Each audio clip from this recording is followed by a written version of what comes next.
Hi, folks. This is Louis Hertham, the original Peter Abernathy. Hell is empty and all the devils are here on the Shat on TV Westworld Podcast with Roger, Gene, and Big D.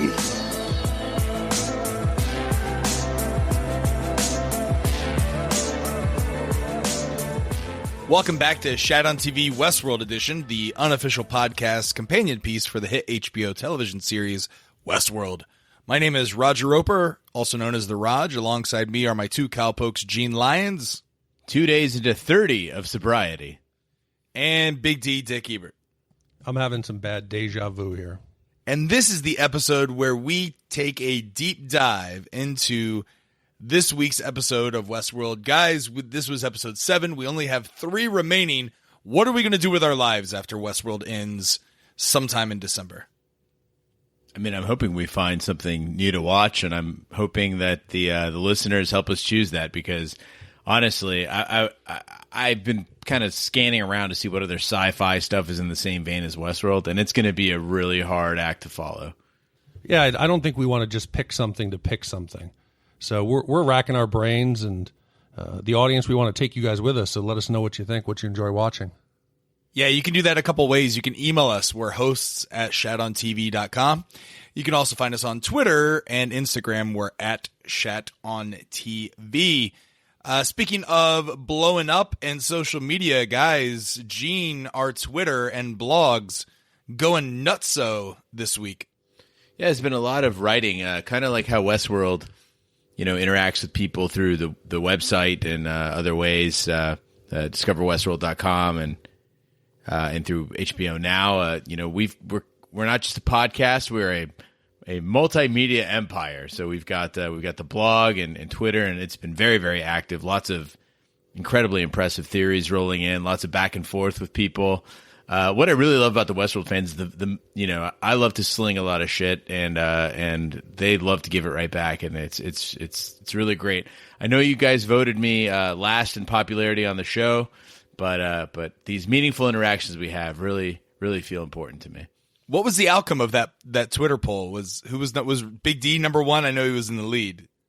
I'm not sure how it ended. I think is it still open? Because I know I was at like 26%. I think today's the final day. Yeah, I'm pretty sure Big D's the fan favorite over there, just because he's so handsome. No, I had this conversation. I think we're like American Idol. Everybody's got to hate Simon Cowell. So we got Gene. And then we got Raj is Seacrest. He's the bubbly moderator. And then I'm a mix between Paula Abdul, I think, and Randy Jackson, maybe. I think you're all Paula Abdul. You're about 70% Paula Abdul, about 30% Randy Jackson. I'll take that as a compliment. She was fabulous. So we have a couple things upcoming this week that we want to tell you about. We've got shirts coming in.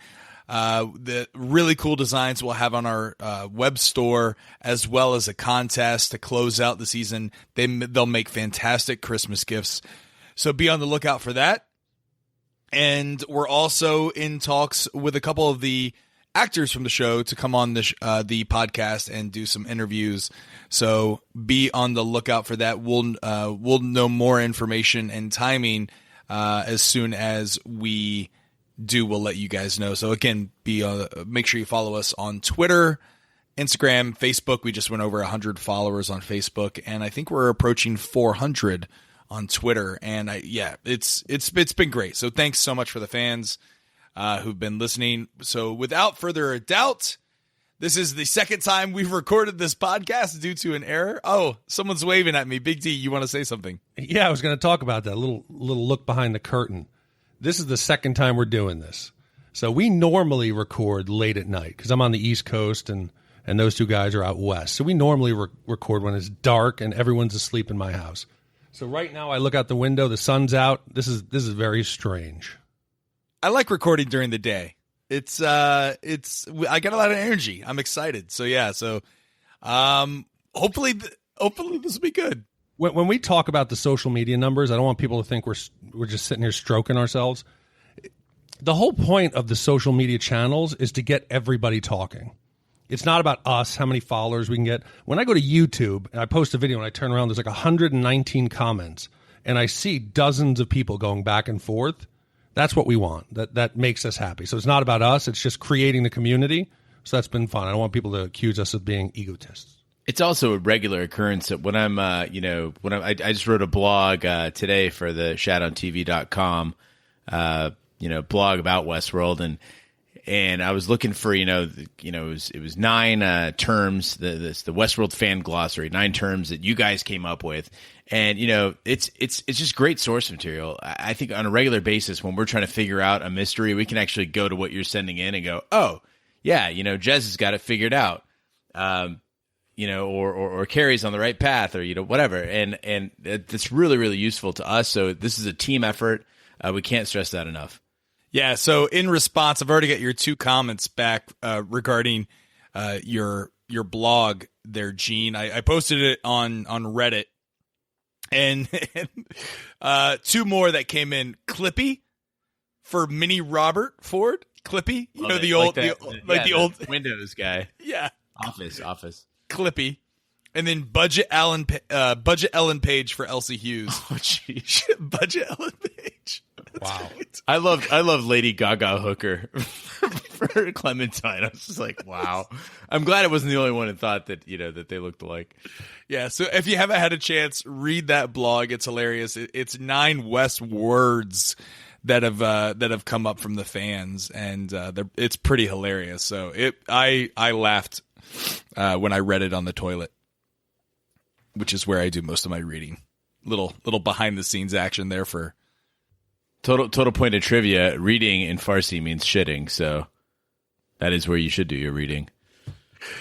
Speaking of shitting and reading, guys, this episode was a good one.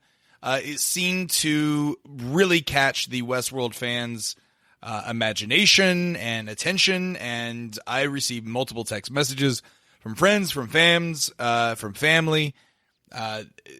This is by far one of my favorite episodes of the season because it confirmed a lot of the theories that I personally have been, tossing around since the beginning of the podcast, like episode 2.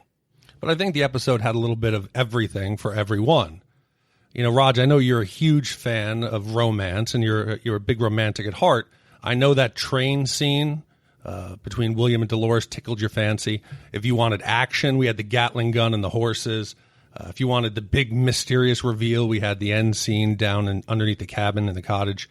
So I think this was a perfect episode. And I think there's definitely a correlation between all the emails and the quality of the episode. This episode ended, and we had 15 telegraph. People didn't even think. They just started typing because it was that good. Yeah. It also, if you were fans of exposition and elevators, like I know Gene is, this was the episode for you. I know. I was cruising through this episode 7, thinking, "Wow, this is the episode for me." They finally nailed it. I'm finally no qualms about this one. And then came that elevator scene with Bernard and Teresa, and man, did they talk it to death. So as we typically do, if you're listening for the first time or you haven't listened all season and someone told you about it, thanks for being here. But here's how we do this. We break down the recap into buckets, questions, things that tickled our fancy, and we talk about it. We don't go into linear format. We don't go plot point by plot point, and we don't sit here for 2.5 hours just talking about nothing like some other podcasts do. We try and wrap this up within 60 minutes. So the first thing we typically do is talk about the name of the title. Now, Gene, you took French, as you mentioned on the Instacast, and the title is actually in French. How do I say this? I think Carrie, our tinfoil expert, sent in the proper pronunciation of this word. How do we say it? Now I've had 48 hours to attempt this, and I still keep bouncing back and forth, but I believe it's Tromp Lois. I think that's correct. Tromp Lois. Yeah. Tromp Lois. Okay. But as some people have pointed out, coincidence that it looks like Trump loyal? Yeah. No, thank you.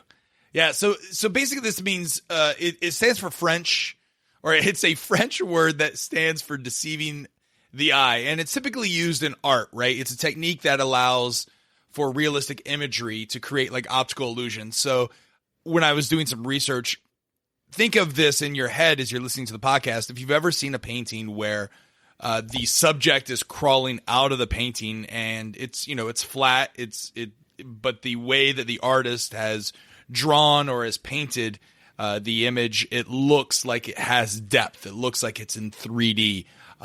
Also, force perspective is a comparable illusion in architecture. So, guys, what does this mean as it relates to the episode? Westworld has done a fantastic job of the titles mirroring the plot points and having deeper meanings than just, the Friends, the way that they titled it, like the one where they go to the coffee shop, right? So what did Tromp Lois mean to you? I mean, I think that it could be applied at a much grander scale, but I think specific to this episode, I would say that the ability to, kind of see the unseen, right? That to the hosts, there's a certain world, and to, others, there's a different world, and it's all, these visual tricks. I mean, the best example of that would be that door in the cabin that goes to the basement. Yeah, I think it's more than that. The obvious, they want us to think that it's showing a third dimension to something that's flat. And we could take that as Westworld itself, the park, that it's not real. It's a superficial environment with superficial beings, but yet there is bringing it out now into a third dimension. And we see that the people in the park are starting to change. William, who was, a doubter from the park from day one, he's now bought into it. He understands what's behind it. He sees that it's about, seeing who you could become and not your lowest common denominator. And I think also they want us to think. We see people now questioning, are they human? Are they hosts? I think the show wants us to sit back and question, what do we feel? Give us forced perspective. And I think a lot of the characters are speaking for us. How many of us are controlled by our fears? How many of us live a life that isn't truly who we are? And we see them grappling with this, and I think it's something we could all think about. In addition, we talked about, when we looked at the pyramid, the idea of the conscious, subconscious, and unconscious, the Freudian consciousness pyramid. In that sense, that also has 3 dimensions, right? And we've determined that the hosts obviously display a conscious, in that they are making decisions. They have steering there. They can compute and react. And they have an unconscious, which is those deep-seated memories, which we've seen now that they can retain memory. But that subconscious is what the conduit between the two. And it seems to be what is the differentiator between the humans and the hosts. So it might be, speaking again, 3-dimension to 2 dimensions. That might be kind of it's a stretch, but it's something to think about.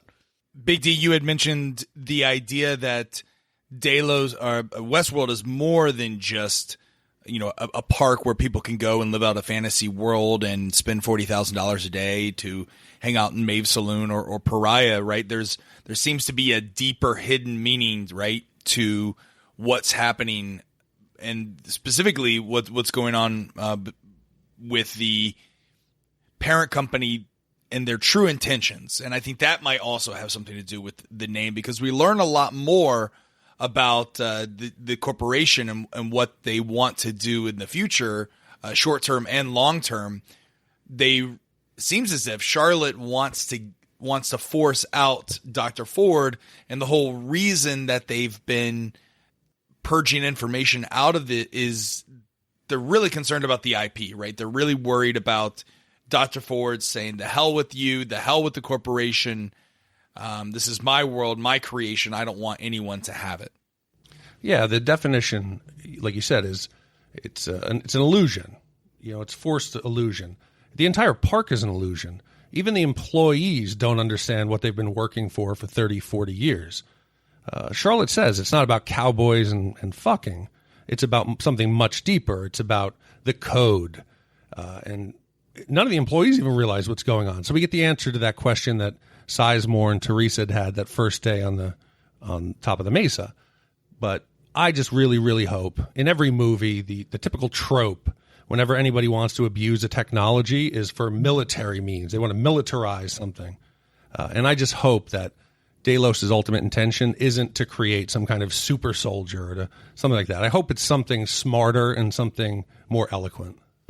One of the ideas that's been passed around on shatontv.com, it was kind of through listener mail, was the idea that there is the code itself, what gives Westworld worth, is that it could be actually building itself. The idea being that if you look at anything that exists in the park, it's all derivative, right? we've got Shakespeare in there. We've got, elements of Paradise Lost in there. We've got elements of Brave New World in there. We've got, old Ford Westerns. We've got, just basically any sort of character that exists in there, any piece of dialogue, any piece of art, the music on the player piano being, these, a lot of 90s and 80s songs. And you kind of, you're looking at that and going, when you think about it, all this could have actually, if you took a computer and you wrote a very sophisticated program that was basically create a world out of all the things that have existed before, and you hit go, and it built this. And if you could have that, if Delos is, say, an entertainment company, it's probably the most valuable thing in the world. You never have to have, writers like Sizemore. You would never have to have, and it would constantly be evolving. So, I mean, it's constantly going to surprise you and bring out the richest points of art and literature and history. I think it's also interesting to realize that Ford's authority has been under attack for some time now. There's been multiple trips where the board has come in and tried to undermine him. Ford's humored by the fact that he keeps getting challenged. He says to Charlotte, though, that he feels safe because the relationship between him and the board is too valuable. Since we know the board doesn't give a shit about the park or its attendance, what could be more valuable in that relationship? Is it the code? Does Ford acknowledge the fact that everything else they're doing is just a smokescreen?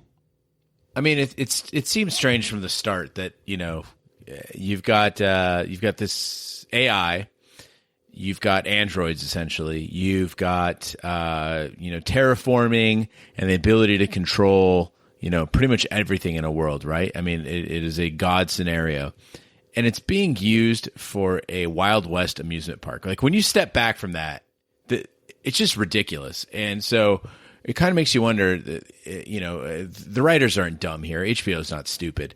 There's got to be a reason for all of that. And why would they let this thing, even exist? What's the point of it? With that kind of advanced technology, the best you could do is a theme park? Well, we've talked about this before. And now that we've seen a few episodes, is the idea that Westworld still is the only place in this world that has the android technology. This does not exist anywhere else. No other theme park. It's not consumerized. There's nothing. Are we supposed to believe that? Yeah, and I raised that early on. I said, if technology is this advanced, someone else has to have the ability to create this park. There's no way you could keep it contained to. You look at Apple and Samsung. The amount of intellectual property that gets stolen back and forth. I kept thinking, how is it possible this park could be the only ones? And now we see why. Because Dr. Ford has been intentionally hiding the technology, not only from the outside world, but from the board. And they're out in the middle of nowhere. They're hundreds of miles. They're isolated. So it makes sense now that you could protect that technology. And it's completely plausible now. And I think, in the end, yeah, it's a stupid dude ranch that, why would people go there? But it's a perfect camouflage if you think about it. So I've raised a question before. Big D, you kind of alluded to where you definitely don't want it to be any kind of military super soldier situation, because that would be terrible. We've thrown around the idea of replacing very rich individuals with hosts versions of themselves to then infiltrate and take over Fortune 500 companies, similar to the plot of Future World. But are there other applications? Could you see other plot devices being used by HBO as a reason for Delos' desire to get the IP out into the real world? Like, I'll throw one out there. Is it simple consumerization, right? Do they want each, household in the world to own a, living, breathing android as their butler, or they want to sell it to, lonely individuals to have a relationship with? Do they want to, sell it to individuals who lost their children in a tragic accident and, basically the plot of AI, right? So is that a possible plot device that they're going to explore either at the end of the season or in season 2? I think that's a possibility, but in every movie and even now, when you think of corporate intention, it's always nefarious. They're not going to do this for the common good. They've had a 40-year, essentially, research project out in the middle of the desert, eating up millions of dollars. This is a power grab. The only thing more important than the corporation earning money is potentially the way it could use this new technology to wield power. And if you can swap out, and we talked about it, that was the plot in Future World, where you start getting your wealthy guests into the park and start replacing them. We've already seen that you can replace employees in the park with hosts. What's just to question whether he's already done that with the board, whether he's done that with visitors, whether he's done any of that? It's all possible.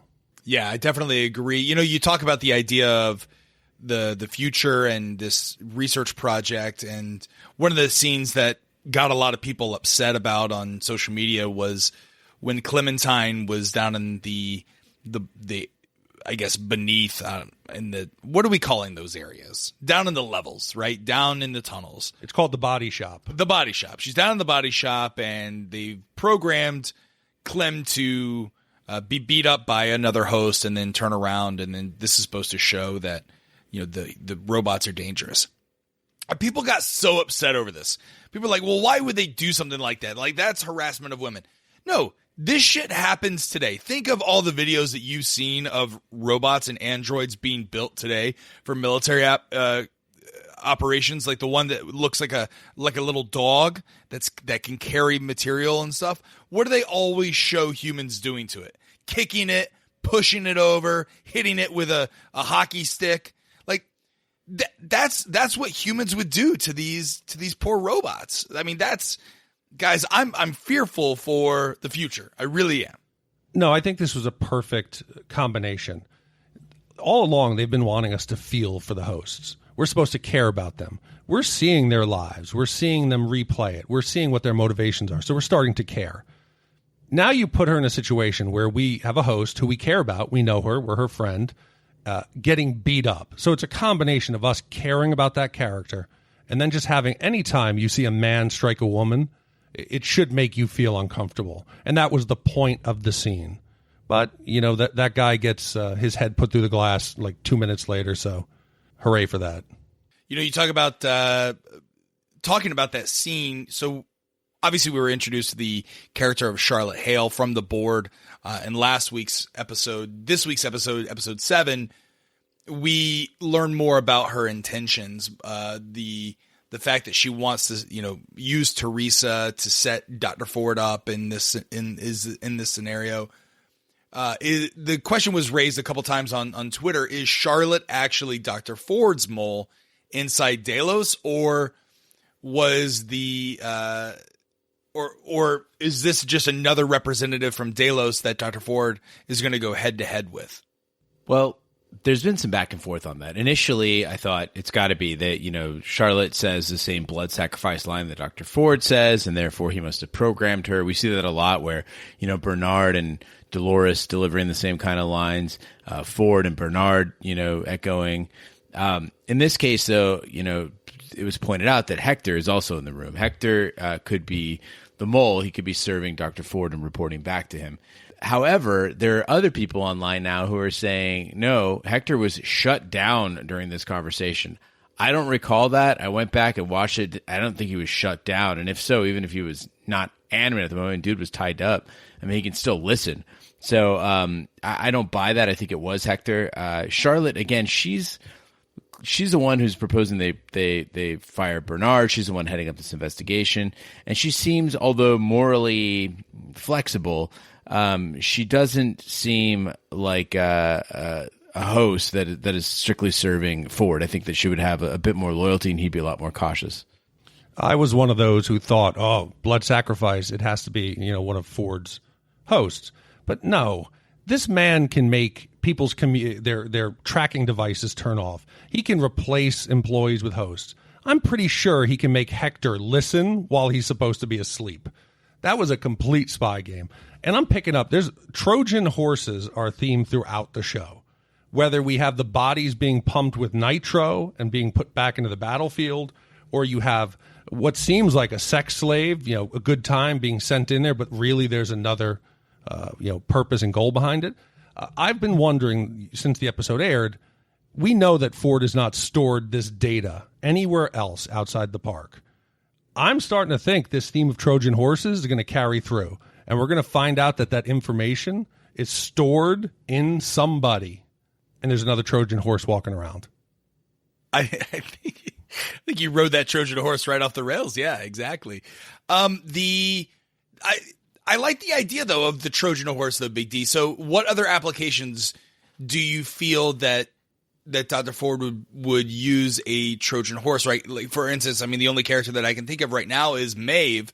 Is Maeve possibly a Trojan horse for Dr. Ford or someone else, possibly the corporation, because we know that the corporation has been playing around, or Arnold rather has been playing around with other hosts programming, right? So is Maeve actually a Trojan horse?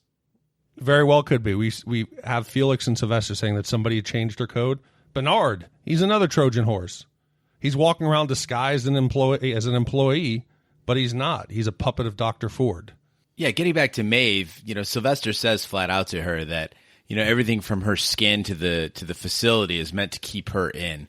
I don't believe that there is a low-level butcher like Felix parading Maeve around multiple levels, going through narrative, and that Dr. Ford is unaware of it. That would be, people keep saying on this show that, oh my God, the security is so lax. Well, I mean, that might be intentional. If Dr. Ford feels he's got everything under control and he can see everything, then he would let certain things happen if he wanted them to. I can't believe that Maeve is able to threaten people, to walk around, to come back into the body shop so many times in such a, so frequently. And that Ford is completely oblivious to this. I don't buy it. Whatever she's doing, which it seems like she's getting smarter, tougher, less loyal, more violent, it can only serve as being his, she's his dagger or something to that effect. She will affect something to the end, and for all the people who are hoping that Maeve's going to be the hero like I was, I don't think it's going to happen, guys. Yeah, there's no way they'd be afraid of technology. I'm going to show my age here, but in the 80s, wasn't there a problem with Audis? When you put them in park, they would just jump into drive, and there was a couple cases where people getting run over by their cars. Audi's stock dropped, and they ran into real problems because nobody wanted to buy that car. If I kept going into work and Maeve is there threatening my life with a scalpel, I'm either taking a vacation or I'm waiting for the next time she comes down and I'm having security with me. It's stretching my belief. Unless they're hosts and she's somehow controlling them, no human could be that dumb. Well, let me ask you guys this. Did the technicians, when they went up to Maeve's saloon, did they intend to shut down and kill and make the blood sacrifice Maeve, and instead chose Clem to save Maeve? Like, was Sylvester part of that? We didn't see the technician's face, right? Because they were covered up. But was that Sylvester that chose Clem instead of Maeve? From what we've seen, Clem is a model citizen, right? She hasn't done anything wrong. She's very popular at the brothel. She, doesn't have glitches. She doesn't bleep and bloop out. Like, she does exactly what she's supposed to do, and is one of the kinder and kind of more endearing hosts. So it can't be that they were targeting her because of something she did or even had any sort of record on her. Now, Maeve, on the other hand, I could see, she's already been on the verge of decommission before. Why would they be going after her? And then Sylvester later in a conversation with her does point out that, he kind of says, when she's upset with him for being part of decommissioning Clem, he says, it could have been you, and basically lets her know that he had to make a decision, and his decision was to preserve her. So cut him some slack. So if it isn't Ford, if it isn't Delos that's controlling Maeve, if Maeve has truly reached sentience and is aware of her surroundings and knows what's truly happening down there at Westworld, what's next for her? Why we know she wants to escape, but then what? What would she do in the outside world? How would she survive? How would she get by? What would she do? Are you kidding me? She just wants to live. She gets by already pulling it off that she's pretending she's still just a host when she's much, much more. She just wants the actual chance to live her life. She's been living someone else's. I'm pretty sure, like Ex Machina, if she got out into civilian world, she's bright, she's charismatic, she would not struggle in the least. Yeah, I mean, she's built to read other people's desires, to manipulate other people, and now she's increased her intelligence beyond human intelligence. You know, she's essentially can't be killed in normal ways that you would kill a human. She won't age, and she knows how to turn tricks. I mean, she's going to be just fine if she gets out there, assuming that a host can actually survive outside of Westworld. Yeah, she describes herself as a survivor, and I'm pretty sure that's what she would do. All right, but let's break this down logistically, right? She has no passport, no ID, no birth certificate, nothing. What is she just going to live on the streets? All right, let me ask you this, Roger. A beautiful woman who has no problem having sex to survive, who knows exactly what you want. It is super toned, and she's got a great accent. She shows up at your doorstep, and she goes, "Hey, I could really use a place to stay." You going to check her for her passport and her ID and all that? That's the first, unless she has TSA pre, then I'm in. 'Cause then I know she's been vetted. Hold on, she's also a 20. You know, and what was it? Her aptitude. So she's going to mind trick me to get inside my house? She's smarter than any man out there, any woman out there. She's smarter than any human should be. Listen, I'm pretty sure she could trick you out of that. I'm not letting any woman steal my kidneys, which is why I don't let anyone inside the house that I don't know. No, all right, come on, really, seriously. Like this was brought up by one of our readers, or one of our listeners rather, about like how Maeve would survive. So I'll bring this up on the Telegraph, and because he goes into great detail of what he thinks would actually happen. For the record, I at one point in my life let an airman who had been kicked off base for cocaine, who I didn't know at all, stay in my place for like 3 months. Everything worked out okay. It was nothing sexual. She was just a person in need. Some people are just softies like that. And she did not have an intelligence of 20. No, she did not. No. I met her. All right. Speaking of intelligence, guys, the shootout.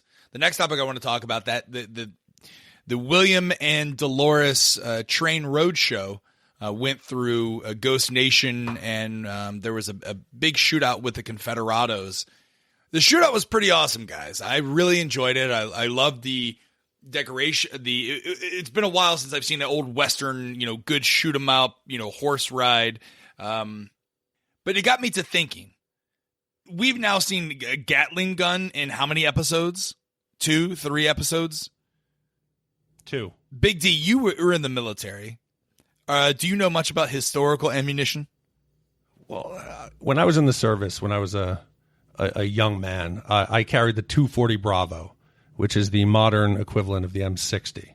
And that thing was a beast. I mean, I would also have an assistant gunner with me who carried the spare barrel and the tripod. So that Gatling gun was a game changer in the Old West and in the Civil War. You would hear that thing rip and roar, and I'd be running. And the same as a 240 Bravo. I don't know how the hell you could even dream about making that safe with simunitions. And it leads us back to that, two timeline stories. There's no way you're firing. The rate of fire on that thing is probably what? 50, 60 bullets, because you got to stop once you go through a full rotation. You're not doing that safely.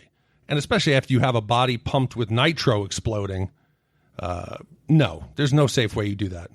Not to mention the thing is being carried on a wagon and is mobile at the time of firing. First of all, I mean, you're not going to hit. I don't think you're going to hit much, but you're definitely not going to be able to control your fire. To answer the question of what these things are even shooting, the original Gatling gun, I think it was like a 58 caliber or 1 inch round, and then they standardized it to 50 caliber or 1 inch. So it's going to do some damage. And one thing a lot of people don't know about ammunition, and Big D, correct me if I'm wrong, but when a round is ripping through the air, there's a pocket of air around that thing. So the round itself doesn't have to hit you to do some damage. If anything, if you get even near it, it's going to tear off some flesh. It's going to have a percussive effect. Like, you're not going to be in good shape. No, on top of that, you're going to need a new pair of pants. If I'm riding a horse in front of that beast and I hear the dude cranking away, I'd be like Dolores. I would put my horse right into a tree. The whole point of those weapons, besides just killing people, is it demoralizes the enemy. It's the same thing with the snipers. You know, you see your buddy just head pop and go down. You're not coming out again. If I hear the Gatling gun, I'm staying on the train. I'm out. So as far as the concussive effect and all that, I'm not familiar with the older weapons. And, you know, I was taught in the military to not get that close to a round. And thankfully I never did. Well, to answer the question of why this thing even exists, though, right? I mean, clearly unsafe, but at the same time, this is like the, if I may use a Disney analogy, this is the Phantasmic, right? Or whatever the show is at the end of the night. Like, you got to have things like, you know, the Gatling gun that people are like, oh, you got to go see the Gatling gun. It's amazing. You got to go out and, you know, see the Gatling gun. You know, there's got to be some high budget, somewhat more risky things going on in Westworld that people want to see. And again, if you subscribe to the theory that there are multiple eras being depicted, this is early pariah Westworld where people could do shit like nitroglycerin and Gatling guns. You just made me realize a huge opportunity the park's missing. Disney and all the amusement parks have the photo ops everywhere. We know that the hosts record these memories. Can you imagine what a waste of a body filled with nitro that only like 2-3 people could see it? Imagine at the end of your trip in Delos, you come out and you get a video of all the first person, footage of you out in action, you shooting a guy in the street, the body blowing up. That would be the ultimate souvenir. Getting into strange days now. Well, there's actually there's a theme park that I went to in Mexico that they have a chip in a helmet because you have to wear a helmet the entire it's like an adventure park, but they have a chip in the helmet and it's assigned a number. And everywhere you go, there's cameras. You don't know where the cameras are, but at the end, you go on to a website and they have basically they've watched you the entire time, and you can watch you can look at all the videos you've done. And I mean, you're down in caves, you're down swimming. So I imagine there's somewhere in a belt buckle or maybe a sheriff's badge that has your ID, and there's cameras set up all over, or they're taking pictures from inside the host's eyes. That would be pretty, that'd be pretty neat. I'd buy some of those photos. But the simunitions, I mean, those would probably fucking hurt, right? A 50 caliber simunition, because we see it do some damage to the train. But we don't, it's not tearing apart any the newcomers or the humans, right? Right. I mean, it straight up strips the armor off of the poorly armored train, which, by the way, a little research found out those things did exist. Typically, armored trains actually had guns on them that could fire back, so that was kind of a weird point. But it was a really cool effect when that metal came down. Initially, I was like, ooh, this train's badass. But then it just fell off, and I was like, not so badass.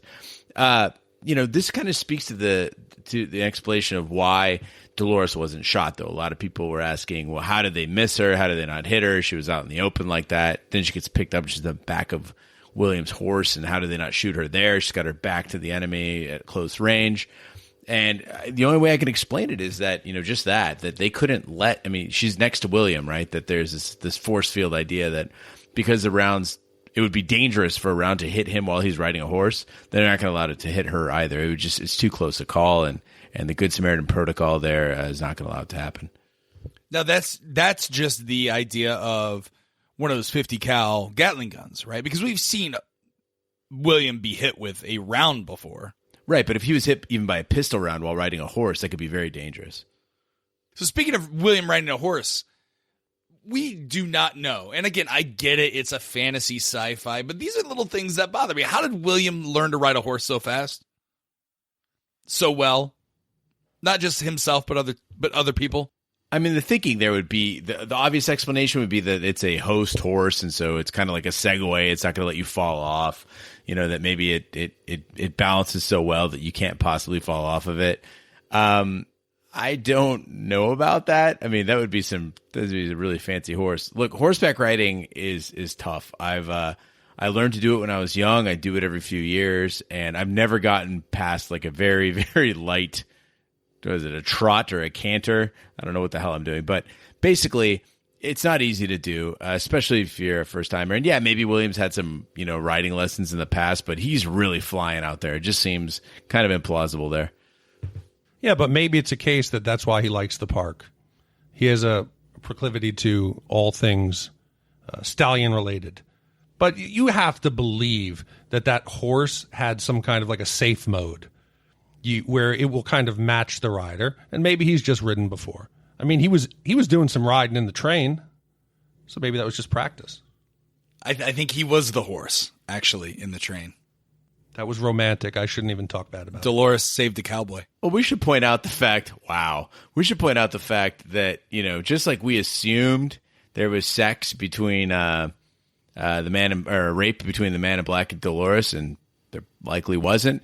We don't know that they had sex. It's just implied. I agree with you. Like maybe they just did some heavy petting and some makeout session. All that we know is Jimmy Simpson took off his shirt, right? And Dolores seems like she's a good girl. It doesn't seem like she would go all the way on the first time with a boy. Maybe he scalped her and tried to look for a maze and then put it back on. So how big is Westworld, the park? Because they were on that train for quite some time. Yeah, we discussed this before we recorded. You're completely tainted by today's modern travel. In Back to the Future 3, Doc Brown had to use those special logs to get the locomotive up to 88 miles an hour, even if they're going, say, 200 miles, right? They're in the middle of nowhere. What could that train do, 45, 50 miles an hour? That's still a substantial train ride. And it looked like they were going a little bit slower, too, to watch out for Ghost Nation. I like how your scientific explanation proof point is Back to the Future 3. Well, let's not forget that when William and Logan get on the train to go into Westworld, like they walk out of a room into a moving train. So clearly it's not all, it's not what it seems. I could very easily see that it may feel like they're moving, 500 miles or something like that, but it's in fact not actually that far. It's just an illusion. My last question about this scene. So why didn't Dolores just go into Terminator mode like she did with the Confederados in episode 6? Why didn't she do that here when she was involved in a shootout? I think this all plays back into Dick's theory, going all the way back to Pariah, that she is still a part of a narrative, and she can be a killer when it suits it, the narrative, and she can be vulnerable when it suits the narrative, right? They needed to get out of there in order to advance the narrative to get to the train. So she had to kind of move things along a little bit, right? In this case, William needs to feel like the hero. He's just had sex with her. Now he's going to be the hero and pick her up onto his horse. I feel it's all built into a narrative, not to mention the fact that she did just ride into a branch. So she's a little hurt. We haven't seen that she's actually, any better at killing than any other host. She just happened to get the drop on some guys in an alleyway. I don't see, again, her being a Terminator. I still think one round's going to take her out. She's still vulnerable. Yeah, and to touch on to the narrative, there's no other narrative that could have been weaved so perfectly to convert William from the faithful fiancé to, essentially cheating on the train. And not only cheating, but blowing off his fiancé or even the thought of her, that he says that doesn't feel real anymore. That makes me really believe this narrative was specialized for him, and it was completely perfect. Any other variation, you don't get him into that dangerous situation. She's flirting. She's, he feels that she's different from other hosts. It was perfect, and in the end, he was converted. Yeah. So, Gene, do you normally go into hero mode after you have relations with a young lady? I kind of do a lot of the American Psycho posing. It's kind of my go-to, and I also really like to just put on a nice pair of cotton socks and go sliding around on some tiles. So you talked about the fact that they went through Ghost Nation here. I have a theory about this, guys. Bear with me here. So Ghost Nation comes and seemingly saves Dolores and William, correct? Can we agree on that? Yep, it seems like they're done without their intervention. Right, they're done without their intervention. Ghost Nation comes in. Lawrence goes off and leaves Dolores and William alone. Is this the last that we're going to see of Ghost Nation, or do you think that there's more to see of Ghost Nation? Because if there is, I have a wonderful theory I'd like to share with you. We're all ears. All right. So before, I got emails, people saying that Raj is terrible. We hate him because he's not subscribing to the belief that there's multiple timelines. Well, I'm here to say, put the record straight. I'm back on. I'm all about the multiple timelines. And I'm also on board with not just 2 timelines, but 3 timelines. But I'm not stopping there, guys. I'm going full on William is Man in Black as well. And here's why. So we've seen in Maeve's backstory, there was a time where she played, a frontierswoman that lived out on the prairie with her daughter, and seemingly her family was gunned down, and all the people around her by Ghost Nation, right? And then she's cowering with her daughter with a shotgun, and in walks who? The Man in Black. Correct? With me so far? Remember that scene? I do remember that scene where we saw it as the Brave turns into the Man in Black. Right. She's got the shotgun trained on the door. Yep. All right. So in multiple timelines, right? In the second timeline, we're seeing William and Dolores, correct? In that same timeline, Maeve is a frontierswoman. This is my hypothesis. This is my theory. Now that Dolores and William are out on their own, they're going to come across the Braves being, battling with the Maeve Ranch, and it's going to be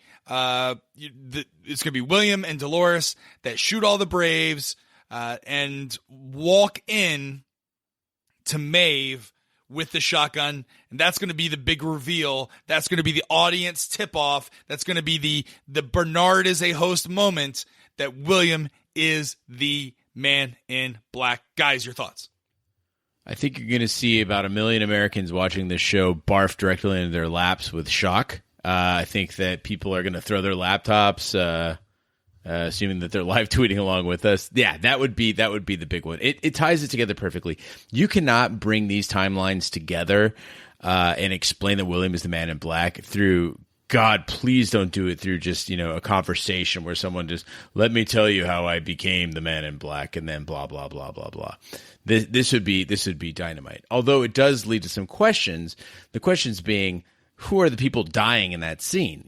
Does Dolores die in that scene? Because the Man in Black, William enters alone. So what happens out there?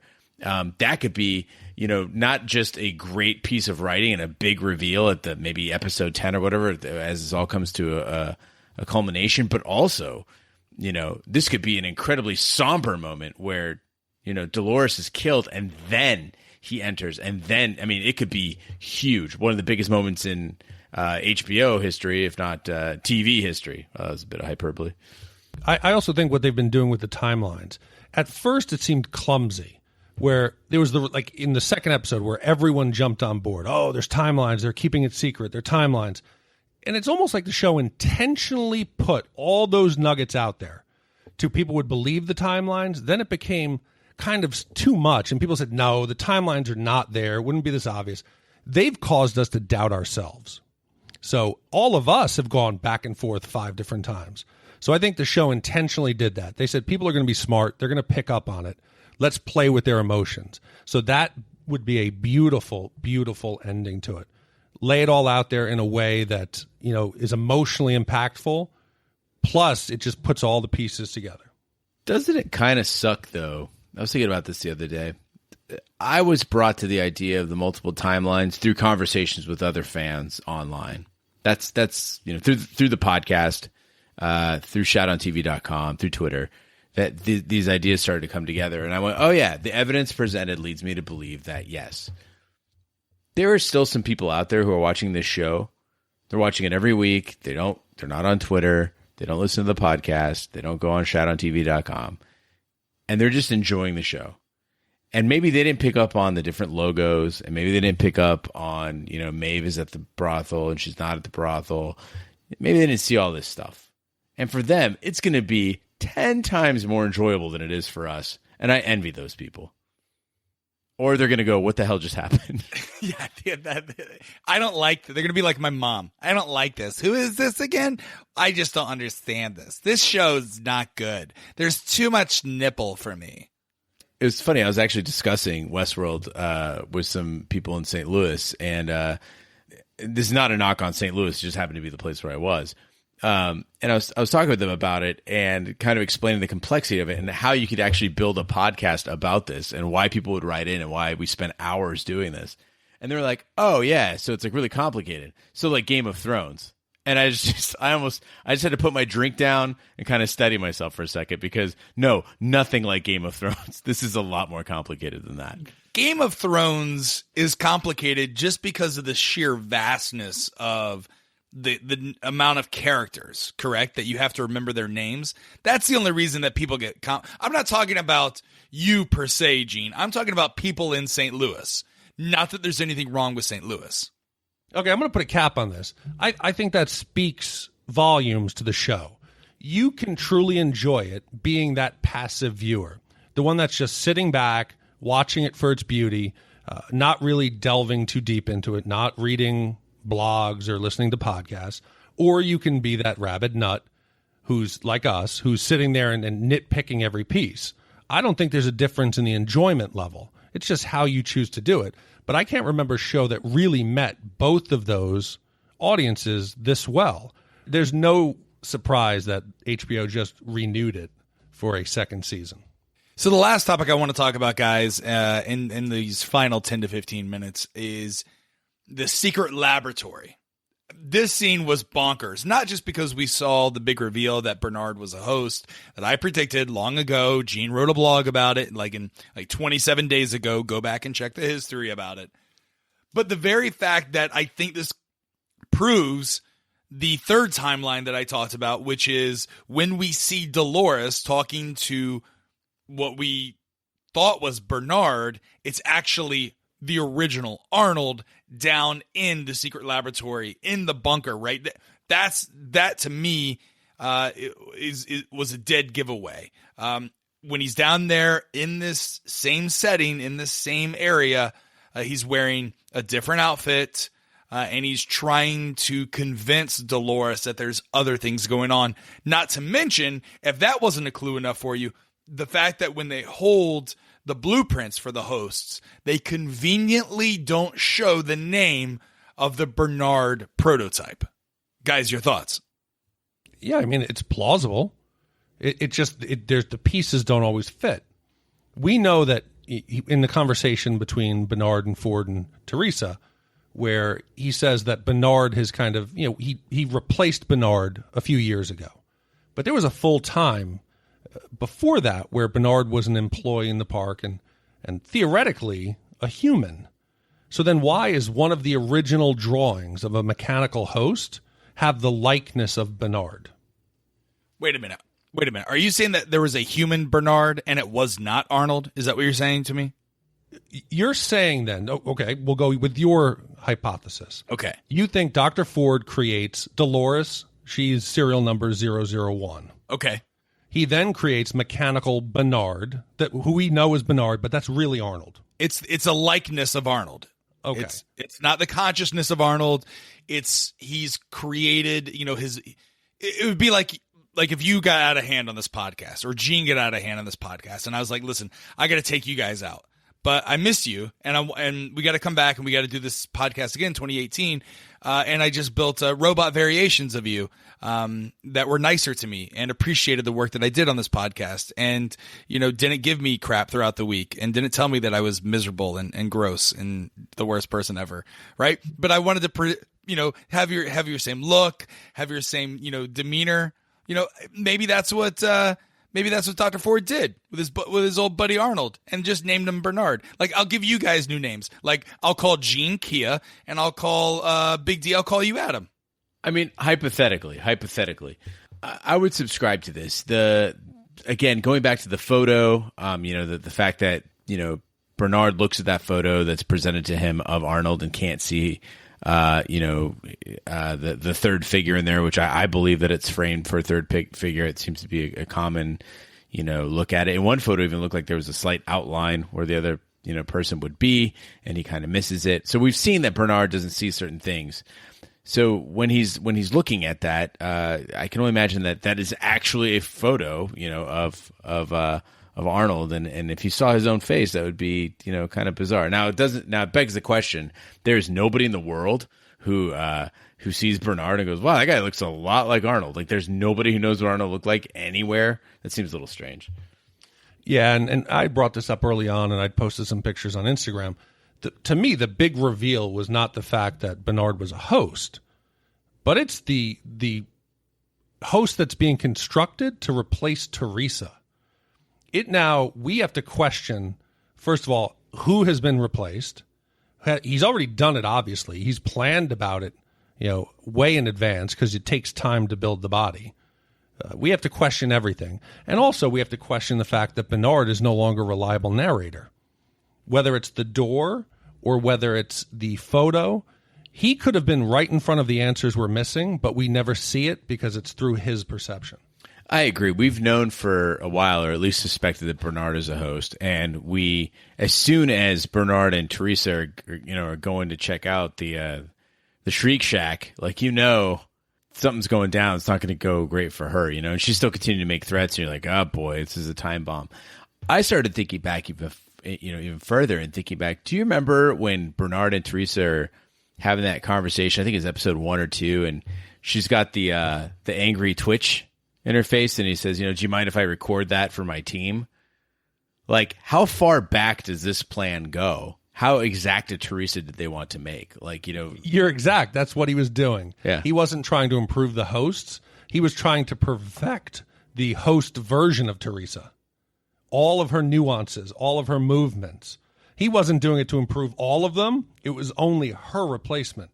Dr. Ford's Yes. using, yeah. Well, yeah. So you think Dr. Ford that far back knew that he was going to kill and replace Teresa? I don't think he knew that he was going to kill her, but just it's good to have a plan, right? It's good to have a plan for every single person. Record all their nuanced behavior, check them all out, and especially in her case, a high-profile one. You assign her a Bernard. He hangs out with her a lot. He learns all of her little twitches and what makes her twitch, and then it gives you a more accurate replacement. Yeah, and I think the working environment at the park helps with that. They frown upon any kind of relationship where employees would get to know the other intimately. They intentionally isolate employees from one another. It would make replacing her much easy. But this just popped in my head. We were talking about the title of the episode, right? Forced perspective. That's also Bernard. His perspective on the world. He's forced to see it through the lens of the host. So what he's seeing is not real. So it could very well be like we were talking the park as a whole, or it could be that big reveal at the end that what we have been seeing is forced perspective. All right, so a couple things that I want to touch on that you guys talked about. The first is, Gene, you talked about the picture that Bernard looks at. And what you're referring to is the picture that Dr. Ford shows Bernard of him, and at the time we thought was his partner Arnold, and it's instead it's Robo-Dad. So are you saying that Bernard is not allowed to see another person in that photo, or is he seeing Robo-Dad when in all actuality it's Bernard as Arnold? No, I think there's a third person in the photo that he can't see. Now, one way you could look at it is that he would see himself, and that would blow his mind because he knows he wasn't there, and that would seem very strange to him. I think that's the likely scenario. Now, would he see himself, Bernard, see himself Arnold? He would see a face that was his in a place where it shouldn't be. And we've seen before that they can't see stuff like that. But another way to look at it is that there's another person that hasn't been revealed that he can't see.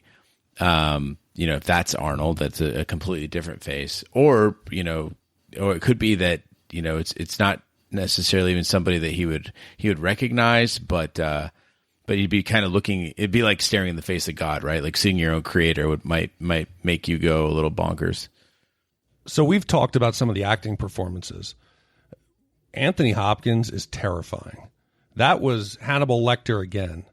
When you see like rage, when you see violence, it's less frightening to me than someone who can remain calm and methodical in Dr. Ford and whisper in her ear, we need to have a blood sacrifice. That controlled madness or deliberate action, I don't think there's anything more frightening. Well, So to that, Big D, people are saying Dr. Ford is a villain. But what if Dr. Ford is actually a hero that's, kind of the unpopular protector of Westworld against something much worse, something like the corporation? Yeah, when you look at it from that perspective, I mean, obviously not a hero in the sense that he's killing people, but he may not see it that way, and the greatest villains, think that they are the hero of the story, right? In the sense that, he believes that all the hosts are free, under his control, as he says, and that, Westworld is, if left alone, could be a sort of a utopia, a world where everything adds up, everything makes sense, that there's a balance and there's order to everything, right? So, and that there's an evolution there, that maybe the hosts, again, like they can live forever. They're stronger than us. They can be smarter than us. So basically they would have every advantage. Why not have a world of them instead of a world of humans who have demonstrated that they're pretty awful? So in that sense, by killing you and replacing you with a host, he may not even see that as murder. He might see it as an upgrade, right? That he made another you, and it's better than the you that already exists. So the giveaway that's how that we know that someone is a host versus a human is a line when they're shown something and they say that doesn't look like anything to me. Have we seen any other characters that we assumed were humans mutter this line in any other episodes? I mean, I don't recall, but it is important to note that they were very blatant about demonstrating this behavior, right? That they show it with Hector, they show it with Dolores and Peter Abernathy. It's definitely there as a benchmark, as some way to tell if someone is, and I think if it wasn't being used to build up to this point with Bernard, it's being used to build up to an even bigger point, But yeah, everyone's head's on a swivel now, watching for that line. I did love the line though. Our guest has become weary. That's the kill command. That's the kill command. It's like the old turtle on in the old DOS systems back in the old Apple IIs, where you turtle move up one. Big D, last question that I have on this whole laboratory scene setting. You mentioned that for certain it's Teresa. So what you're saying is after the power lunch, Dr. Ford said, screw it, I know I'm going to kill Teresa. I'm going to put all these plans into motion with Charlotte and Bernard and all of that stuff. It has to be. Okay, so you don't think it's anyone else. You don't think it's maybe it's Elsie, maybe it's No. Here's my reason. What about Logan? We haven't seen Logan for a while. What if Logan died? Of everything we know about Dr. Ford, thoroughly planning and execution of his ultimate goals and the way he develops a narrative, that's not one of his shortfalls. I believe he gave Teresa an ultimatum and just decided to come up with a contingency plan. Observe her, record her, come up with a suitable replacement. And when she forces his hand, someone like Teresa, I think she's second in command of the park, correct? Behind the park director, Dr. Ford. I think she's head of QA. Well, she's in a high enough position. She's also just essentially had a coup with Charlotte. Her absence for more than a day or two would not go unnoticed. You would then have to start pulling video feeds. You'd have to start tracking where she was. You already have Elsie gone conveniently on leave, which is, that doesn't get put into the system without someone high up. If Teresa disappears, the day that you fire Bernard, foul play would have to be suspected. And Dr. Ford wants to arouse no suspicion. I was having a conversation with someone last night, and they said, who would have thought that Teresa would be the first one to get killed? And who would have thought Bernard would be the first host to kill a human? I want to point out that we don't know Teresa is human. Let's not assume that. Now, it would seem that would be the case because otherwise Ford would have control over her. But look at it from a different perspective, right? If that thing that's being built, again, this could be a false trail. It could be, again, it could be Elsie. We don't know that Teresa is in fact human. We don't see the manner in which she's killed, really. It looks like she kind of just gets oddly pushed against the wall and then dies. Did she get her head smashed in the wall? I'm not quite sure what happens there. Yeah, she gets her head smashed. Much in the manner that Clem killed the other host. So yeah, you guys are going too crazy. Well, think about it though. Bernard he's overriding the Good Samaritan Protocol. Wait, so she's a host under whose control? If she's a host under Dr. Ford's control, you don't need the full charade. You don't need the whole going down into level 82 to find out where the 5 hosts were and then finding the cottage. That's way too elaborate and way too complicated. You could have just brought in Teresa, reformatted the hard drive, and kicked her back out in the park. This was a person. It was definitely a person. I have to agree with Big D on this one, Gene. I think it's a good thought. It's a good theory. I think I doubt that Gene was actually even talking to someone yesterday. I think that was all in his head. It's the voices talking to him. During that nightmare 2-hour attempt to record this podcast, that was in his head. No, I swear someone said, who would have thought Bernard would have been the first one to kill? And I was like, that doesn't surprise me at all. But, more importantly, again, even if you offer the case that RoboDad could have killed Bernard because, they don't respond to commands inside of the cottage, or that, Stubbs, Clem wasn't responding to his vocal commands, but again, he could be a host. So again, anybody is up for grabs in this. And in that case, who knows? But I agree. Most likely she's a person and she got killed, and that's who they're replacing there. The timing fits. It makes the most sense. The only question that I have is they're going to reintroduce Teresa, right? Host Teresa. And Bernard was able to kill her because Dr. Ford is the one who programmed Bernard, and he can kind of do whatever he wants. The question that I have, though, is how is Charlotte going to respond when Bernard is still around, right? Bernard was supposed to be fired. So how are they going to keep Bernard in hiding? Bernard is Dr. Ford's hatchet man. Yeah, you don't know that he's not going to stay under the cabin. He could become, the Phantom Menace in the park. He could just roam around on the edges. I don't think you can, without some kind of shift in this game they were playing, get him back to work there. He's fallen on the sword. That game is over. And you could also argue the fact that Teresa might advocate for Bernard. That you have no idea what the greater plan would be, but I don't think his days are over yet as a programmer. Yeah, Teresa could make the argument to leverage Bernard against Dr. Ford. Hey, we didn't get him to flip this time and say that the reveries were his idea. She could push to leverage it more. Yeah, that would be a good play. Good thoughts. Well, that's all the topics that I wanted to discuss on this episode. I know we're approaching the hour here. Is there anything that I've missed regarding this episode that you want to talk about before we shut this down and get ready for the Telegraph on Thursday? Again, sorry about the delay. It's flattering when we have people tweeting us and texting us, hey, where's the episode? Where's the episode? So it's nice to know that you guys enjoyed as much as we enjoyed doing it. And I'm going to do my best. It is now 6:30 p.m. Eastern. I'm going to do my best to get this sucker turned around and out to you guys. All right. Gene, anything from you? Nope. All right. So without any further ado, here we'll go ahead and we'll shut down and get ready for Thursday. A couple thanks that we want to do before we do that. Big thanks to Lewis Hertham, the original Peter Abernathy, for recording our cold open. You can check him out on Twitter. He's at Lewis_Hertham. He's also in the hit Netflix series Longmire. I think they're in their 6th and final season. So make sure you check that out. If you want to send in a telegram, is it a telegram or a telegraph? It's a telegram sent over a telegraph, correct? Well, actually, the sound effect is Morse code that I use. Aha. So it is a telegraph sent with the wrong sound. Aha.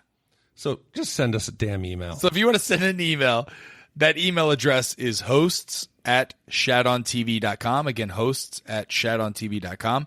To follow all of our exploits, blogs, viewer mail, podcasts, just go to our website, shatontv.com. Follow us on Twitter and Facebook @shatontv. Yes, Big D, you're waving. Yes, just one last thing.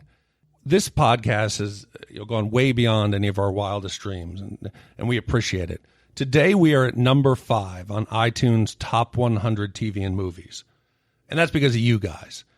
the biggest way you can help us besides listening is share with your friend. If you know somebody who likes the podcast, somebody who loves the show, share it. Get them to go to iTunes and give us a review, hopefully 5-star. But if you just a little more pushing, and we could get to the top 3, which would be above some of these big-time professional podcasters, the bigwigs, that would be incredible. So do your work. We're going to put you out in the park. Some of the other podcasts have grown weary. That's right. The best way to do that is share on our social media, Instagram, Twitter, @Shat on TV, or on Facebook. Just search for Westworld Shat on TV. On behalf of my 2 co-hosts, Big D Dick Ebert and Gene Lyons, this is the Raj, saying we'll see you next time.